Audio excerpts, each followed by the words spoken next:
Hello students and welcome back to my YouTube channel Vidyam. मैं हूं Anshita Jindal, a graduate from your dream commerce college Shriram college SRCC. और ये है मेरा पार्ट नंबर 2, आखिरी पार्ट तुम्हारे एम्प्लॉयमेंट वाले चैप्टर का। पार्ट 1 में हम आधा चैप्टर कर चुके थे कि वर्कर कौन है, लेबर कौन है, वो WPR क्या है, सब कुछ हमने डिटेल में किया था। आज इसके आगे का पार्ट करेंगे और पूरा चैप्टर कर देंगे खत्म। आधे एक घंटे की वीडियो हमारी रहने वाली है, ठीक है।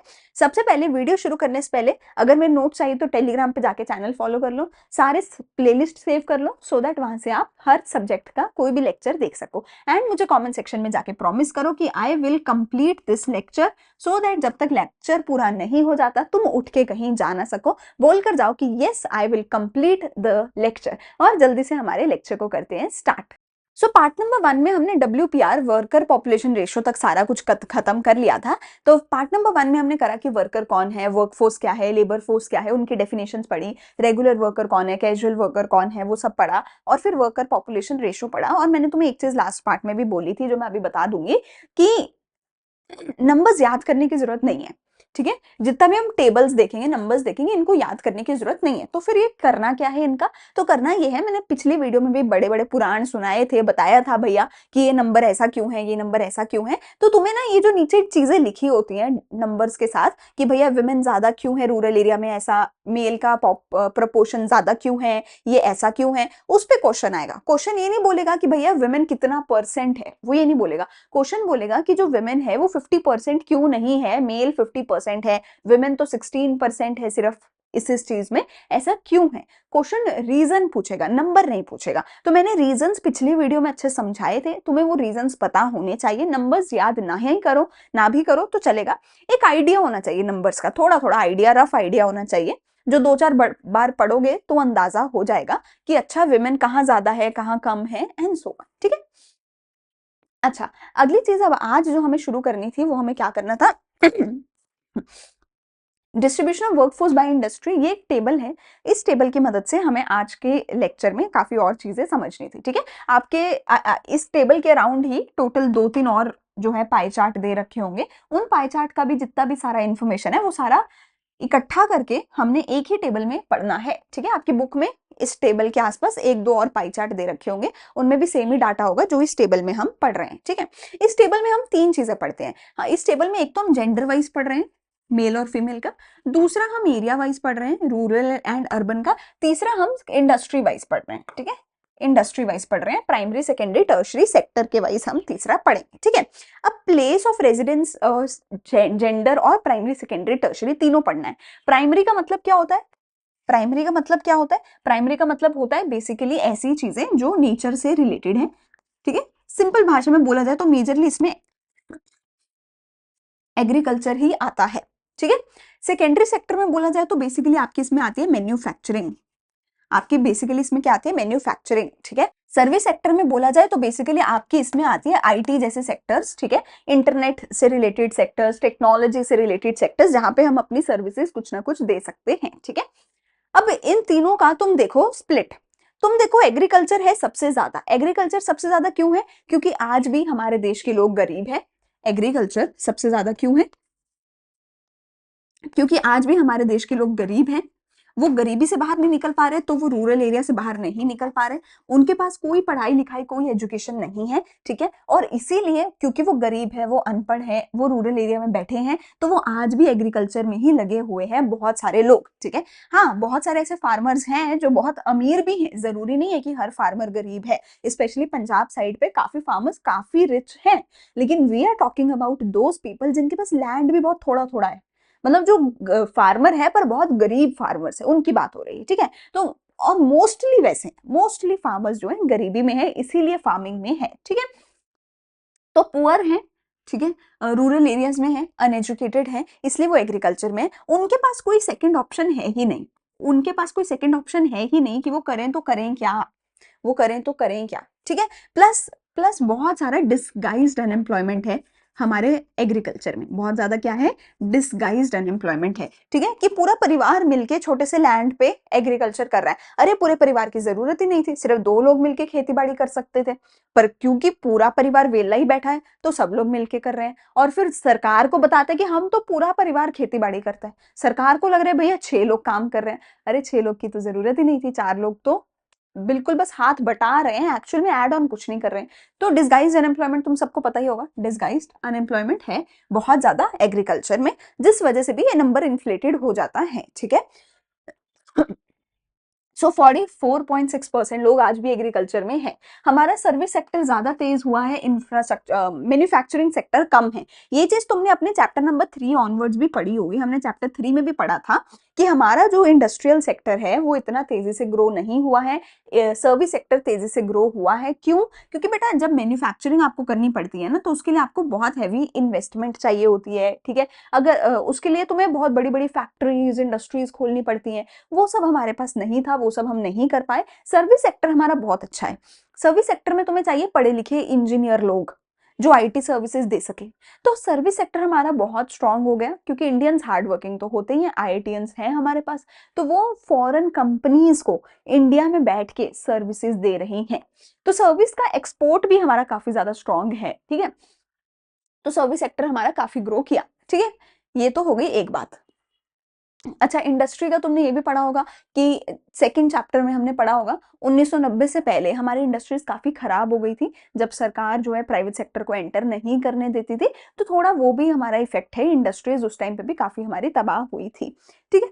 अच्छा आगे आ जाओ जेंडर वाइज। अगर जेंडर वाइज स्प्लिट किया जाए तो ये मैंने पिछली वीडियो में भी वैसे इसकी तो बात हमने कर ही ली थी कि जो विमेन है 57% है प्राइमरी सेक्टर में एग्रीकल्चर में, और विमेन जो है सेकेंडरी सेक्टर में 17%, टर्शरी सर्विस सेक्टर में 25%। तो विमेन सबसे ज्यादा एग्रीकल्चर में है, प्राइमरी सेक्टर में है। क्यों है? अगेन रूरल एरिया में वही बात है ना कि अपना खुद का फार्म है, तो औरत भी वही काम कर रही है, तो लगता है विमेन काम कर रही है, पर एक्चुअल में डिसगाइज्ड अनएम्प्लॉयमेंट काफी होती है, ठीक है। सो विमेन भी ज्यादा प्राइमरी सेक्टर में इसीलिए है क्योंकि रूरल एरिया में विमेन का कंट्रीब्यूशन ज्यादा है वर्क में, और वो मेनली अपने फार्म पे काम कर रही होती है। रूरल एरिया में काफी विमेन अपने छोटे छोटे हैंडमेड बिजनेसेस भी कर रही होती हैं, क्योंकि रूरल एरिया में गरीबी है, और गरीबी में ये होता है कि भैया एक बंदे की सैलरी से काम नहीं चल रहा, तो इसलिए हस्बैंड जो है वाइफ को भी बोलता है भाई तू भी काम कर, क्योंकि मेरे अकेले की सैलरी से बच्चे नहीं पलेंगे, तो वाइफ भी काम करती है घर को सपोर्ट करने के लिए, ठीक है। एंड अगेन वो प्राइमरी सेक्टर में ही कुछ ना कुछ कर रहे होते हैं, ठीक है।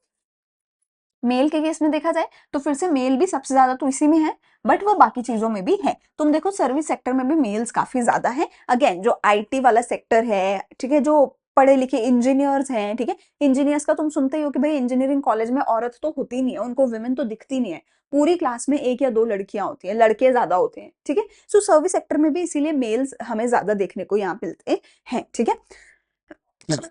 अर्बन एरिया में एग्रीकल्चर तो है ही नहीं, प्राइमरी सेक्टर तो है ही नहीं, तो सिर्फ 6% है। रूरल एरिया में है ही सारा एग्रीकल्चर प्राइमरी सेक्टर, तो इसीलिए वो ऑलमोस्ट 60% है।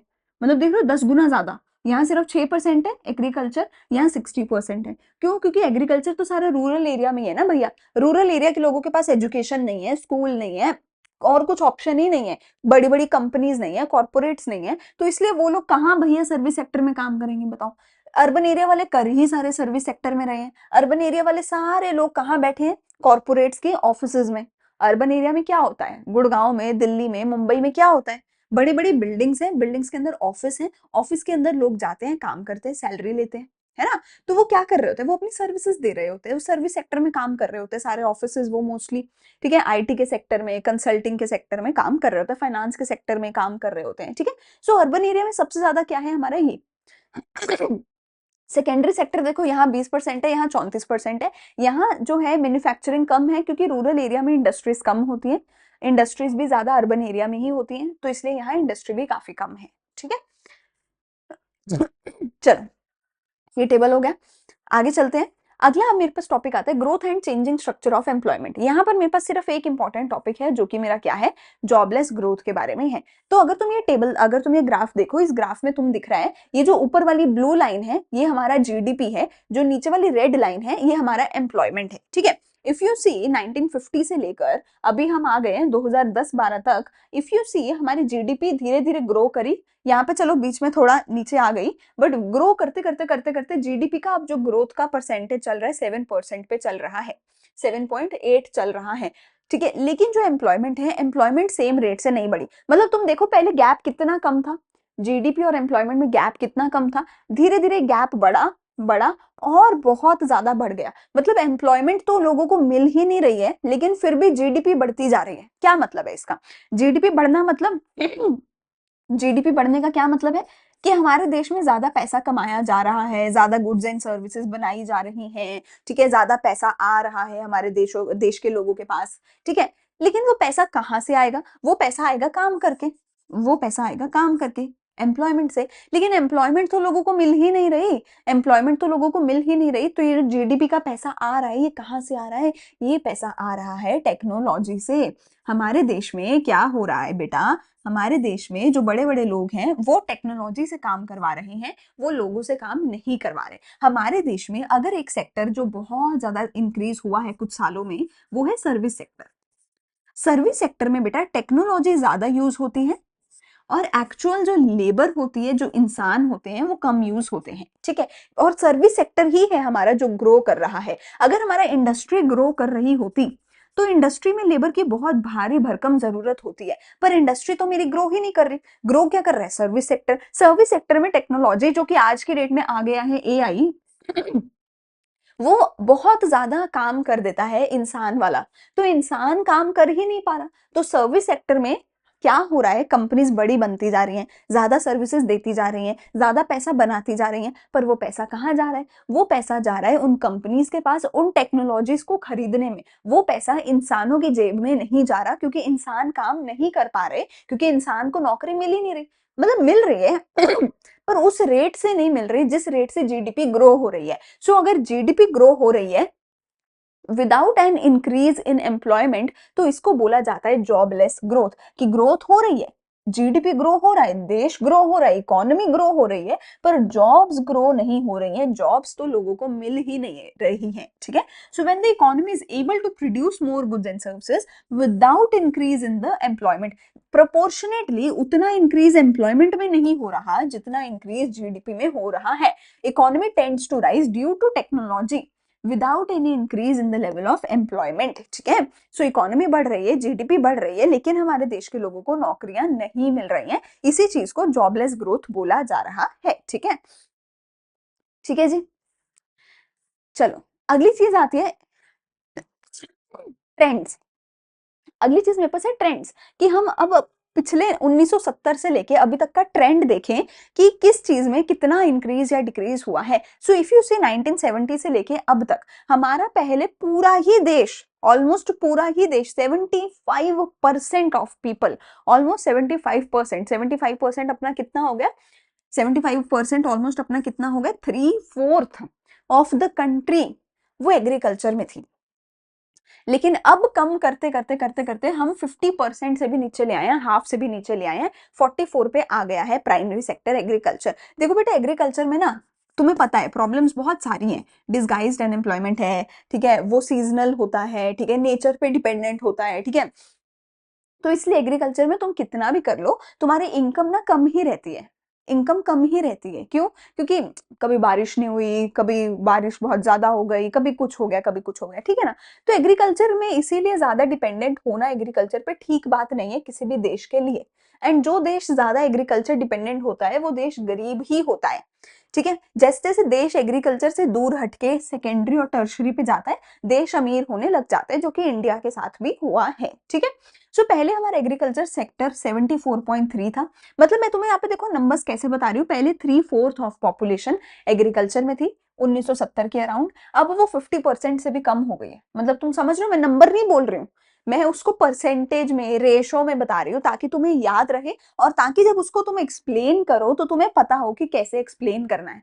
You have to compare it not with 74-44, you have to compare and you have to say कि 3/4 of the population was in agriculture at this time, जिसकी वजह से गरीबी थी, रूरल एरियाज में लोग रहते थे, अनपढ़ता थी, ये था वो था। But now our government has taken steps, हमने लिबरलाइज, प्राइवेटाइज, ग्लोबलाइज किया, हमने सर्विस सेक्टर पे फोकस किया। सो नाउ एग्रीकल्चर का जो शेयर है it has come down even less than 50%. Now even less than half of the population is in agriculture, which is a positive sign, which means urbanization बढ़ रही है, लोग rural से urban में जा रहे हैं, लोग पॉवर्टी से बाहर निकल रहे हैं, लोग एजुकेटेड हो रहे हैं, and people are now having alternate opportunities for employment. alternate options है कि यहाँ से यहाँ काम कर लो, वहां काम कर लो, वहां काम कर लो, अगर एग्रीकल्चर नहीं चल रहा। ठीक है, अच्छा जी, सेकेंडरी सेक्टर की बात करी जाए तो सेकेंडरी सेक्टर पहले बहुत ही कम था, पहले तो इंडस्ट्रीज बिल्कुल ही नहीं थी, अब इंडस्ट्रीज बढ़ रही है, बट स्टिल हमारा सेकेंडरी सेक्टर काफी कम है। उसका रीजन क्या है? एक तो पैसा, फैक्ट्री बनाने के लिए पैसा बहुत चाहिए जो कि है नहीं हमारे देश के लोगों के पास। दूसरा है लाइसेंस वगैरह, सरकारी बहुत सारे लाइसेंस, बहुत सारे कानून फॉलो करने पड़ते हैं, जिस वजह से जो है जो इंडस्ट्रीज है वो हमारे देश में खुल नहीं पाती। इवन टेस्ला है, टेस्ला का तुम लोग तो खबरें सुनते नहीं होगे, मुझे पता है काफी बच्चे नहीं सुनते हैं। टेस्ला जो है काफी सालों से चाहती थी कि वो इंडिया में आके अपनी इंडस्ट्री खोले, फैक्ट्री खोले, इंडिया में गाड़ियां बनाए, गाड़ियां बेचे। आज तक वो नहीं कर पाई है। क्यों नहीं कर पाई है? क्योंकि हमारे देश में आके जमीन खरीदना, बिजनेस सेटअप करना, फैक्ट्री बनाना, ये इतने ज्यादा झंझट का काम है। एक एक अप्रूवल लेने के लिए 10 ऑफिस में घूमना पड़ेगा तुम्हारी फाइल को, इतना ज्यादा झंझट का काम है ये सारा कि उस चक्कर में बिजनेस हो ही नहीं पाता, सेटअप हो ही नहीं पाती इंडस्ट्री। तो इसीलिए सेकेंडरी सेक्टर आज भी हमारा काफी कम है, सिर्फ 24% है। यही तुम चाइना का देखना, चाइना का तो तुम्हें पता ही है कि भैया चाइनीज गुड्स कितनी ज्यादा बिकती है दुनिया भर में, सस्ता सामान जो चाइना बना के बेचता है। वो क्यों है? क्योंकि चाइना के जो सेकेंडरी सेक्टर की इंडस्ट्रीज के नंबर्स है वो आसमान छू रहे हैं भाई। चाइना में इतना इंडस्ट्रियलाइजेशन है जिसकी कोई हद नहीं है, चैप्टर 8 में हम पढ़ेंगे। ठीक है, बट इंडिया जो है बेचारा अभी भी हमारा काफी पीछे है उस रेस में। ठीक है, टर्शरी सेक्टर हमारा डेफिनेटली इंप्रूव हुआ है, सर्विस सेक्टर तो काफी इंप्रूव हुआ है। इसका मैंने तुम्हें बता ही दिया कि आईटी प्रोफेशनल्स आजकल और भी अच्छा हो गया, घर बैठ के सॉफ्टवेयर इंजीनियर्स काम कर रहे हैं। ठीक है, आजकल तो वो हो गया। तो टर्शरी सेक्टर तो हमारा है अच्छा, ये तो हमें मानना पड़ेगा।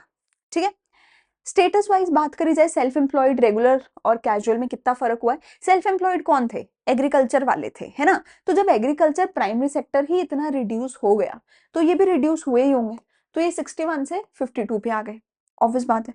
ठीक है, कैजुअल वर्कर्स 23 से 25 पे आए हैं क्योंकि ये लोग इंडस्ट्रीज में काम करते हैं और इंडस्ट्री ज्यादा ग्रो नहीं करी है। लेकिन रेगुलर सैलरीड वर्कर्स जो है 15 से 22 हो गए क्योंकि सर्विस सेक्टर काफी ग्रो किया है और ये लोग ज्यादातर सर्विस सेक्टर में ही काम कर रहे होते हैं। ठीक है, मैं जो भी नंबर है मैं हर नंबर के लिए तुम्हें रीजन दे रही हूँ, and you also have to learn, remember and write these reasons. ठीक है, नॉट द नंबर्स। ठीक है, चलो अब नंबर्स हो गए खत्म, पुराण हो गया खत्म। अब जल्दी जल्दी जो जो थ्योरी लिखी है वो पढ़ते हैं, काम करते हैं। अब आते हैं इनफॉर्मलाइजेशन का टॉपिक। इनफॉर्मल और फॉर्मल में क्या फर्क है? देखो, informalisation refers to situation when workforce in the informal sector increases to the total workforce. दो सेक्टर होते हैं कहते हैं हमारे देश में, एक फॉर्मल होता है, एक इनफॉर्मल होता है। अगर देश में इनफॉर्मल सेक्टर ज्यादा बढ़ने लग जाए, फॉर्मल सेक्टर कम होने लग जाए, या फॉर्मल बहुत कम है, इनफॉर्मल बढ़ता ही जा रहा है, तो उसको इनफॉर्मलाइजेशन ऑफ वर्कफोर्स बोला जाएगा, जो कि हमारे देश में हो रही है। ठीक है, फॉर्मल इनफॉर्मल का क्या मतलब है? फॉर्मल इनफॉर्मल का देखो क्या मतलब है। फॉर्मल का सिंपल मतलब है, फॉर्मल और organise sector consist of companies और enterprise where the employee have regular and guaranteed work and wages. ठीक है, सो कोई भी ऐसी कंपनी, कोई देखो, बेसिकली फॉर्मल सेक्टर वो सेक्टर होता है जहां पर जो एम्प्लॉयज है उनको रेगुलर गारंटीड वर्क मिल रहा है, यानी कि रेगुलर सैलरीड एम्प्लॉयज है जहां पे। ठीक है, जहां पे हायर्ड एम्प्लॉयज है। एक बार डेफिनेशन लिख लो, एक बार एक चीज नोट डाउन कर लो कि फॉर्मल सेक्टर वो सेक्टर होता है, मतलब फॉर्मल सेक्टर में वो वाली कंपनीज होती हैं, वो वाली कंपनीज होती हैं जिनके पास एटलीस्ट 10 या 10 से ज्यादा हायर्ड वर्कर्स हैं। हायर्ड वर्कर्स हमें पता है ना कौन है, जो रेगुलर सैलरीड एम्प्लॉयज हैं। ठीक है, जिनके जिस कंपनी में, जिस भी, चाहे वो सरकारी कंपनी है चाहे वो प्राइवेट कंपनी है, जिस भी कंपनी में एटलीस्ट 10 हायर्ड वर्कर्स हैं, वो कंपनी फॉर्मल सेक्टर में कहलाएगी। उस कंपनी के सारे एम्प्लॉयज फॉर्मल सेक्टर के एम्प्लॉयज, फॉर्मल सेक्टर की वर्कफोर्स कहलाएगी। ठीक है, तो एक बार दोबारा बोल रही हूँ, कोई भी कंपनी, चाहे वो सरकारी है चाहे वो प्राइवेट है, अगर वो एटलीस्ट उसके पास 10 हायर्ड वर्कर्स है, रेगुलर सैलरीड 10 वर्कर्स हैं अगर उस कंपनी के पास, ठीक है, अगर 10 रेगुलर सैलरीड वर्कर्स हैं किसी कंपनी के पास, तो वो कंपनी फॉर्मल सेक्टर की कंपनी होगी। उस कंपनी के सारे एम्प्लॉइज को फॉर्मल सेक्टर की वर्कफोर्स में काउंट किया जाएगा। और ऐसे कोई भी कंपनी जिसके पास 10 से कम है, 10 भी नहीं है लोग हायर्ड सैलरीड एम्प्लॉइज, जिसके पास 10 भी नहीं है, वो सारी कंपनी इनफॉर्मल सेक्टर में आएगी। उस कंपनी के सारे एम्प्लॉइज या हर वो इंसान जो ऐसे छोटे मोटे बिजनेस में काम कर रहे हैं, जहाँ पे 2-4 लोग ही हैं, या जिसका खुद का बिजनेस है और वहां पे 10 लोग नहीं है, 10 से कम ही हायर्ड लोग हैं, तो वो हर कोई इनफॉर्मल सेक्टर में आएगा। हमारे देश में क्या हो रहा है, फॉर्मल सेक्टर कम होता जा रहा है, इनफॉर्मल सेक्टर बढ़ता जा रहा है। ठीक है, फॉर्मल सेक्टर में फिक्स्ड वर्क होता है, फिक्स्ड वेजेस होती हैं, ठीक है, सरकार इसको सपोर्ट करती है। ठीक है, इसमें वही रेगुलर सैलरीड में जो पढ़ा था ना हमने, पिछले पिछले पार्ट में पढ़ा था, पिछली वीडियो में, कि जो ये लोग होते हैं ये अपने ट्रेड यूनियन बना सकते हैं, बार्गेनिंग पावर ज्यादा होती है इनको, प्रोविडेंट फंड, पेंशन और ये सब चीजें मिलती हैं, तो ये काफी सेफ एंड सिक्योर होते हैं। ठीक है, ट्रेड यूनियन बना सकते हैं, ठीक है, ये काफी ज्यादा सेफ एंड सिक्योर होते हैं, सोशल सिक्योरिटी बेनिफिट्स और ये सब कुछ इनको मिलता है, तो ये काफी अच्छा सेक्टर है। लेकिन हमारे पूरे देश का सिर्फ और सिर्फ 6% जो लोग हैं वो फॉर्मल सेक्टर में काम करते हैं। हमारे पूरे देश के सिर्फ और सिर्फ 6% लोग जो हैं फॉर्मल सेक्टर में काम करते हैं, यानी कि बाकी के 94% जो लोग हैं वो इनफॉर्मल सेक्टर में काम करते हैं। इनफॉर्मल सेक्टर में कोई फिक्स काम नहीं होता, कोई फिक्स नौकरी नहीं होती, कोई फिक्स्ड वर्किंग आवर्स नहीं होते, कोई फिक्स्ड वेज या सैलरी नहीं होती, वो डेली वेज अर्नर है, जिस दिन काम किया पैसा मिलेगा, जिस दिन काम नहीं किया पैसा नहीं मिलेगा। ठीक है, जो भी अपना खुद का बिजनेस कर रहा हो छोटा मोटा, अब जैसे तुम देखो ना, अब तुम्हारे आसपास दुकानें होती है, छोटी छोटी किराने की दुकानें, किराने की दुकान पे 10 लोग थोड़ी बैठे होते हैं, एक छोटा सा लड़का रखा होता है उन्होंने, है ना, या 2 लोग होते हैं, है ना, 2 एम्प्लॉइज 3 एम्प्लॉइज होते हैं, बस दैट्स इट। तो वो सारे इनफॉर्मल सेक्टर में आते हैं। तो 94% हमारी जो वर्कफोर्स है वो इनफॉर्मल सेक्टर में काम करती है। ठीक है, इनफॉर्मल सेक्टर में कोई भी जॉब की गारंटी नहीं होती, ये लोग ट्रेड यूनियन नहीं बना पाते, क्योंकि 2-2 एम्प्लॉइज है यार हर दुकान पे, 2 एम्प्लॉइज थोड़े ना ट्रेड यूनियन बनाएंगे, ऑब्वियस बात है ना।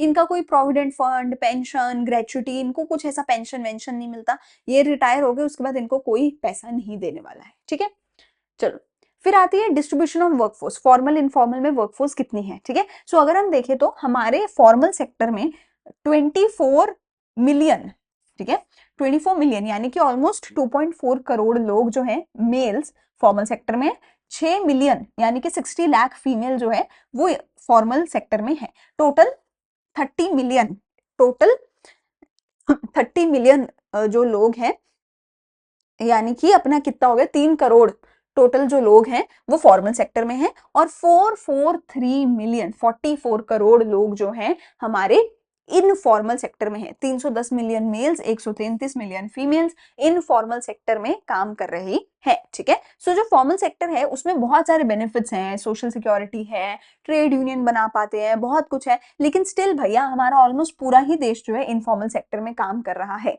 India has a total employment of around 473 million, जिसमें से 443 इसमें है, इनफॉर्मल में है, और 30 मिलियन लोग जो हैं यानी कि सिर्फ 6% लोग जो है वो फॉर्मल सेक्टर में काम करते हैं। इफ यू गाइज रिमेंबर हमने WPR पढ़ा था, वर्कर पॉपुलेशन रेशो, वो कितना था, 1/3 था, है ना, ऑलमोस्ट 33% था, है ना, यानी कि मेरे देश में 140 करोड़ में से कितने लोग काम कर रहे हैं, ऑलमोस्ट कितना देखो, 400 को 140 में से 40 करोड़, ठीक है, 140 में से ऑलमोस्ट जो है, ऑलमोस्ट 1/3 इश, ऑलमोस्ट 40 करोड़ लोग जो है काम करते हैं, जिसमें से भी 47 करोड़ में से 44 करोड़ जो है वो इनफॉर्मल सेक्टर में, और 3 करोड़ लोग जो है फॉर्मल सेक्टर में काम कर रहे हैं सिर्फ, दैट्स इट। ठीक है जी, ठीक है जी, और उसमें हमने मेल फीमेल का स्प्लिट बता ही दिया है कि फीमेल जो है, फीमेल फॉर्मल सेक्टर में तो है ही नहीं है, फीमेल जो है ज्यादातर इनफॉर्मल सेक्टर में है। ऐसा क्यों है भैया, क्योंकि फीमेल को तो पढ़ाया लिखाया नहीं जाता, फीमेल को तो भैया कई बार 10th नहीं कराई जाती, 12th करवा दी जाती है, या कई बार ग्रेजुएशन नहीं करवाई जाती, तो जब पढ़े लिखे नहीं है तो फॉर्मल सेक्टर में कैसे काम करेंगे। तो वुमेन जो है ज्यादातर या एग्रीकल्चर में है, खुद के फार्म्स पे काम कर रहे हैं, छोटे मोटे काम कर रही हैं, ठीक है, काम करते भी होते हैं, उनके काम को काम नहीं माना जाता है ना, क्योंकि उनको अलॉट ऑफ टाइम पेमेंट नहीं मिलती घर के कामों के लिए, तो काम को काम नहीं माना जाता। तो वुमेन तो बेचारी सारी ही इनफॉर्मल सेक्टर में है, फॉर्मल सेक्टर में तो ऑलमोस्ट ना के बराबर है। ठीक है, चले आगे। अगला मेरे पास आता है अनएम्प्लॉयमेंट के बारे में, थोड़ा सा हमें चीजें पढ़नी है। अनएम्प्लॉयमेंट क्या है, क्यों है, हमें ये पढ़ना है। तो अनएम्प्लॉयमेंट की डेफिनेशन क्या है, देखो, हाँ ये रही, unemployment is defined as a condition जहां पे people are able and willing to work at current wage rate but can not find work. अब इसमें क्या क्या इंपॉर्टेंट वर्ड है, पहला वर्ड है एबल, मैं काम कर सकती हूँ, मेरा शरीर मेरे को अलाउ करता है काम करने में, मतलब जो भी इंसान, कोई बूढ़ा नहीं है या बहुत छोटा बच्चा नहीं है या बहुत बीमार नहीं है, वो एबल टू वर्क है, ठीक है। जो भी बहुत इंसान बीमार नहीं है, बहुत बूढ़ा नहीं है, छोटा बच्चा नहीं है, that is able to work. फिर आती है विलिंगनेस टू वर्क। अब बहुत सारे लोग अपनी मर्जी से काम नहीं करना चाहते, जैसे जो हाउसवाइफ है, ठीक है, वो लोग जो है वो बाहर जाके काम नहीं करना चाहते, वो अपने घर पे रह के अपनी फैमिली को संभालना चाहती है, which is okay, which is totally okay, ठीक है। लॉट ऑफ हाउसवाइफ जो है अपनी मर्जी से हाउसवाइफ है कि हाँ हमें घर रह के घर का काम देखना है, हमें अपने परिवार को संभालना है, हम बाहर जाके काम नहीं करेंगे। सो अगर तुम कोई विलिंग ही नहीं है काम करने को, ठीक है, वो भी, उसको भी हम यहाँ पे काउंट नहीं करेंगे। हम यहाँ पे किसको काउंट करेंगे, जो एबल है, यानी कि जो बीमार नहीं है, बूढ़ा बच्चा नहीं है, ठीक है, और जो विलिंग है, जो अपनी मर्जी से काम करने को तैयार है, मतलब कि जैसे हाउसवाइफ वगैरह है, उनको काउंट नहीं कर रहे, है ना, जो अपनी मर्जी से घर पे बैठे हैं उनकी बात नहीं कर रहे हैं, उनकी बात कर रहे हैं जो काम करने को तैयार है। और ये लोग कहते हैं कि भैया आज की डेट में जो एग्जिस्टिंग वेज रेट है, मतलब तुम अगर आज की डेट में बाजार में 100 रुपए में काम कोई कर रहा है, तो ये कहते हैं ठीक है मैं भी 100 रुपए में काम करने को तैयार हूं, ये काम कर सकते हैं, काम करना चाहते हैं, जो मार्केट में वेजेस मिल रहे हैं उसी वेजेस पे काम करने को तैयार हैं, और ये सब होने के बावजूद भी काम काम नहीं मिल रहा, उस इंसान को क्या बोला जाएगा, अनएम्प्लॉयड बोला जाएगा। काम करना चाहते हैं, काम करने को तैयार हैं, काम कर सकते हैं, एबल है, विलिंग है, आज की डेट के एग्जिस्टिंग वेज रेट पे काम करने को तैयार है, फिर भी काम नहीं मिल रहा, तो उसको अनएम्प्लॉयड बोला जाएगा, ठीक है। एक और चीज, some economist believe that a person is considered unemployed if they can not find a job even for 1 hour during a half day. यानी अगर तुम एक हाफ डे में 1 घंटा भी काम नहीं ढूंढ पा रहे, फुल डे में मतलब एक दिन में अगर तुम 2 घंटा भी काम नहीं ढूंढ पा रहे अपने लिए, तो तुम अनएम्प्लॉयड हो, ठीक है। अच्छा, types of unemployment in India, क्या क्या टाइप्स ऑफ अनएम्प्लॉयमेंट है, सबसे पहले तो है डिस्गाइज्ड अनएम्प्लॉयमेंट, जो ज्यादातर एग्रीकल्चर में होती है, ये तो बहुत बार सुना होगा, डिस्गाइज, छुपी हुई, हिडन अनएम्प्लॉयमेंट, कि एक फार्म पे काम करने की जरूरत है सिर्फ 2 लोगों को, मतलब इस फार्म की कैपेसिटी है कि ये फार्म सिर्फ और सिर्फ 100 kg ही फसल उगा सकता है, 2 लोग काम करेगी, 4 करेगी, 10 करे, फार्म की भी तो कैपेसिटी है ना कि वो 100 kg फसल ही उगाएगा, और 2 लोग मिलके काम करें तो ये फार्म अच्छे से चल जाएगा, 100 kg उगा सकता है। लेकिन फैमिली में थे 5 लोग, पांचों घर पे वेले बैठे थे, तो 5 के 5 इस पे काम करने लग गए। अब 5 लोग काम कर रहे हैं तो भी 100 किलो ही फसल उग रही है, 2 लोग पूरा दिन काम करते तो भी 100 किलो ही फसल उगती, तो ये 5 के आने का फायदा क्या हुआ, कुछ भी नहीं हुआ, प्रोडक्टिविटी में एड अप ही नहीं हुआ, जीडीपी में एडिशन ही नहीं हुआ, एडी एक्स्ट्रा कुछ प्रोड्यूस ही नहीं हुआ। तो ये जो 5 लोग हैं, यानी बाकी के जो फालतू 3 लोग हैं, ये क्यों आए थे, क्योंकि घर पे वेले बैठे थे और तो कुछ काम था नहीं। अब दुनिया को बोलते फिरते अरे मैं तो फार्म पे काम करता हूँ, अब 1 घंटा फार्म पे काम करते हो, काम नहीं था तुम्हारे पास इसलिए कर रहे हो आगे, ठीक है। तो इससे तो ये जो बाकी के फालतू के 3 लोग हैं, इनको क्या बोला जाएगा, अनएम्प्लॉयड लोग बोला जाएगा, डिस्गाइज्ड अनएम्प्लॉयड लोग बोला जाएगा। कहने को तो सारी दुनिया को बोल रहे हैं नहीं मैं तो बिजी रहता हूँ, मैं तो फार्म पे काम करता हूँ, बट एक्चुअल में तुम्हारे फार्म पे जाने से फार्म को कोई असर नहीं हो रहा। तो ये जो बाकी के 3 लोग हैं, ये क्या है, डिस्गाइज्ड अनएम्प्लॉयड है, ठीक है। ठीक है। People are forced to work on family farm because there are no alternatives to agriculture, which results in hidden unemployment. ठीक है। The probability of hidden unemployment is further increased by small land holdings and family size growth. परिवार बड़ा है, farm छोटा है, तो बड़ा परिवार छोटे फार्म पे काम कर रहा है, तो डिस्गाइज्ड अनएम्प्लॉयमेंट है। सीजनल तो पता ही एग्रीकल्चर में है कि एग्रीकल्चर में तो भैया पता है ना, आज तुम सीड सो कर दोगे, 6 महीने बाद फाइनली जो तुम्हारी क्रॉप है वो उग जाएगी और फाइनली तुम क्रॉप को हार्वेस्ट कर लोगे। ये जो पीछे का 6 महीने का टाइम था, बीज बोने के बाद हार्वेस्टिंग के बीच जो 6 महीने का टाइम था, तुम वेले हो, तुम्हारे पास कुछ नहीं है करने को, पानी देना है रोज वहां पे खड़े होके, ठीक है। तो वो जो है सीजनल अनएम्प्लॉयमेंट है कि 6 महीने कुछ नहीं है तुम्हारे पास करने के लिए। सो एग्रीकल्चर में सीजनल अनएम्प्लॉयमेंट देखने को मिलती है, सबसे ज्यादा एग्रीकल्चर में ही होती है, और तो किसी में आई थिंक इतनी होती नहीं होगी, ठीक है। फिर है ओपन ओपन अनएम्प्लॉयमेंट मतलब तो अनएम्प्लॉयमेंट है कि जो able and willing to work है, एग्जिस्टिंग वेज रेट पे है, वो उनको काम नहीं मिल रहा, तो उसको अनएम्प्लॉयमेंट बोला जाता है। अनएम्प्लॉयमेंट को ही ओपन अनएम्प्लॉयमेंट बोल दिया गया है। ठीक है, कॉजेस क्या क्या है अनएम्प्लॉयमेंट के? सबसे पहले तो इकोनॉमिक ग्रोथ स्लो है, हमारी जीडीपी उतना ग्रो कर नहीं रही जितना करना चाहिए, पॉपुलेशन बढ़ती जा रही है, जिस रेट पे पॉपुलेशन बढ़ रही है उस रेट पे जीडीपी नहीं बढ़ रही, तो प्रॉब्लम है। लोग आते जा रहे हैं, अपॉर्चुनिटी आ नहीं रही है, तो लोग अनएम्प्लॉयड बैठे हैं। ठीक है, पॉपुलेशन बहुत तेजी से ग्रो हो रही है, अब ये तो भैया हमें ही देखना पड़ेगा, भाई पॉपुलेशन नहीं ग्रो होनी चाहिए इतनी तेजी से, पहले से काफी कम है।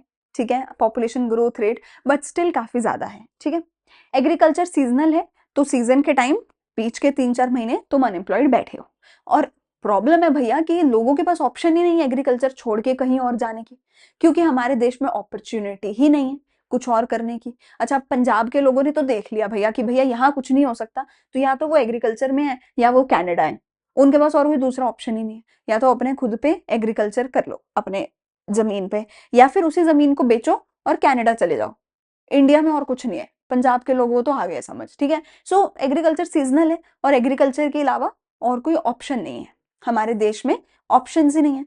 इरिगेशन फैसिलिटी नहीं है, पानी की इरिगेशन की फैसिलिटीज नहीं है, वो बहुत बड़ी प्रॉब्लम है। कर हर कोई एग्रीकल्चर रहा है और एग्रीकल्चर भी अच्छे से नहीं हो पा रहा है, ये भी प्रॉब्लम है। एजुकेशन सिस्टम डिफेक्टिव है, ये तो भाई मैं नहीं बोल सकती इसके बारे में कुछ, मैं तो तंग आ चुकी हूँ, क्योंकि मतलब लोग, मतलब तुम क्या कर लोगे यार नंबर लेके, अगर तुम्हारे दिमाग में कुछ घुस नहीं रहा है। मुझे बचपन में मैंने जितना भी साइंस एसएसटी पढ़ा है मुझे कुछ याद नहीं है, तो फायदा क्या हुआ उसका। ठीक है, तो एजुकेशन सिस्टम हमारा अच्छा नहीं है, लॉट ऑफ एमबीएस जो है वो खाली बैठे हैं, क्योंकि नहीं है, जेन्युइनली उनकी पढ़ाई जो है किसी काम की नहीं है। ठीक है, स्मॉल इंडस्ट्रीज डिक्लाइन हो रही हैं, मतलब जो छोटे छोटे इंडस्ट्रीज जिनमें लोग काम करते थे आजकल वो भी नहीं चल पा रही हैं, तो वो लोग भी अनएम्प्लॉयड होते जा रहे हैं। ठीक है, अब बाहर से बड़े बड़े कंपनीज आती हैं, छोटी कंपनीज को कंपटीशन देती हैं। ठीक है, तो वो जो छोटी कंपनीज है, स्मॉल इंडस्ट्रीज, वो कंपटीशन सहन नहीं कर पाती हैं। लोगों की सेविंग और इन्वेस्टमेंट बहुत कम है, लोगों के पास पैसा ही नहीं है, तो बिजनेस कहाँ से करें, तो बिजनेस नहीं कर सकते, नौकरी नहीं मिल रही, अनएम्प्लॉयड बैठे हैं। लेबर मोबिलिटी बहुत कम है, एक सेक्टर से दूसरे सेक्टर में जाके काम नहीं कर सकते। अगर मैं आज एक सेक्टर में थी, वो सेक्टर बंद हो गया, उस सेक्टर में अब मुझे काम नहीं मिल रहा, तो मैं दूसरे सेक्टर में जाके काम नहीं ले सकती। ठीक है, क्यों नहीं ले सकती? क्योंकि उस सेक्टर में मेरे लिए काम नहीं है, मेरे स्किल सेट नहीं है, बहुत सारी प्रॉब्लम्स है, तो लेबर मोबिलिटी बहुत कम है। ठीक है, लो कैपिटल फॉर्मेशन, अगेन वही बात है, लोगों का कैपिटल फॉर्मेशन बहुत कम है, क्योंकि लोगों के पास पैसा नहीं है कि वो इन्वेस्ट करें और उससे 2 से 4 बनाए पैसे को, वो नहीं हो पा रहा है। इन्वेस्टमेंट्स नहीं है, इन्वेस्टमेंट्स पे रिटर्न्स नहीं है भारत में, इंडिया में, विच इज वाई अगेन लोग अनएम्प्लॉयड हैं। And family planning is a big problem. ठीक है, विमेन को फैमिली प्लानिंग की वजह से बाहर जाके काम नहीं करने दिया जाता है। ठीक है, फैमिली प्लानिंग की वजह से अब क्या होता है ना कि तुम्हारे ऊपर एक बहुत बड़ा बर्डन पड़ गया है, भाई पैसा कहीं से भी कमाना पड़ेगा, ये जो 2 बच्चे कर लिए हैं अब इनकी देखभाल भी करनी पड़ेगी, उसके लिए पैसा चाहिए। ठीक है, तो बहुत गलत है फैमिली प्लानिंग सिस्टम आज भी इंडिया में, पॉपुलेशन हम कंट्रोल नहीं कर पा रहे हैं। ठीक है, अर्ली एज पे कई बार बच्चे हो जाते हैं, कई बार आज भी छोटे बच्चों की शादियां करवा दी जाती हैं, तो फैमिली प्लानिंग को ठीक करने की जरूरत है। ठीक है, चलो ये तो सारी हो गई रीजंस क्यों अनएम्प्लॉयमेंट है। फिर आते हैं मेजर्स, अनएम्प्लॉयमेंट ठीक कैसे हो सकती है। अब ये मेजर्स जो है बेटा, प्रॉब्लम्स के रीजंस के बिल्कुल उल्टे हैं। अगर रीजन है कि पॉपुलेशन ज्यादा है, तो सोल्यूशन क्या है, पॉपुलेशन कम करो, ग्रोथ कम करो। ठीक है, ऐसा नहीं कि मार दो, वो नहीं है, पॉपुलेशन ग्रोथ कम करो और नए बच्चों को पैदा होने से थोड़ा रेट को कम करो। ठीक है, जीडीपी ग्रो नहीं हो रही थी, ये प्रॉब्लम थी, जीडीपी ग्रो हो जाएगी तो अनएम्प्लॉयमेंट ठीक हो जाएगी। ठीक है, पॉपुलेशन ज्यादा तेज ग्रो हो रही है, ये प्रॉब्लम है, इसको कंट्रोल करो, ये सोल्यूशन है। ठीक है, स्मॉल बिजनेस बंद हो रहे थे, ये प्रॉब्लम है, स्मॉल बिजनेस को शुरू करो, ये सोल्यूशन है।